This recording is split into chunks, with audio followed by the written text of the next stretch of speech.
नमस्कार मंडळी. स्टार प्रवाहावरील लग्नानंतर होईलच प्रेम या मालिकेच्या येणाऱ्या भागामध्ये आपण पाहणार आहोत की नंदिनीने जीवा व तिची एक फोटो फ्रेम बनवून बेडरूममध्ये ठेवलेली असते आणि ती जीवाला विचारते, तुम्हाला आवडली का फोटो फ्रेम?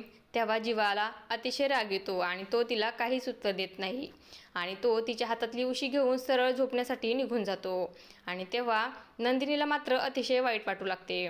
त्यानंतर आपण पाहतो काव्या आणि रम्या या दोघीजणी किचनमध्ये असतात. त्यावेळेस काव्याचा फोन येतो आणि रम्या ही तिचा फोन उचलून तिला देते आणि बोलते, काव्या तुझा फोन आला आहे.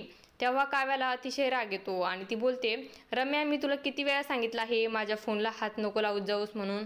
आणि ती रम्याच्या समोर मोबाईलचा पासवर्ड टाकून तिचा फोन ओपन करते आणि तो पासवर्ड मात्र रम्याने पाहिलेला असतो.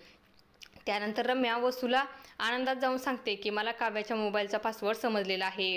आता त्या मोबाईलमधून आपल्याला बऱ्याच काही गोष्टी समजतील. आणि त्यानंतर रम्या ही गुपचूप काव्याचा मोबाईल घेते व त्यावर पासवर्ड टाकून त्यामधले फोटो पाहू लागते.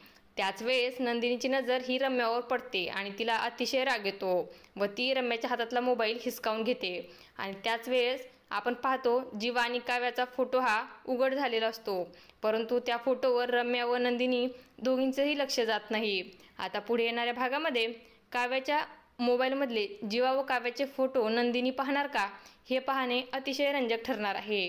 अशाच मालिकांच्या नवनवीन अपडेट्स पाहण्यासाठी आपल्या चॅनलला सबस्क्राईब करा आणि व्हिडिओ आवडला असेल तर लाईक आणि शेअर करायला विसरू नका. धन्यवाद.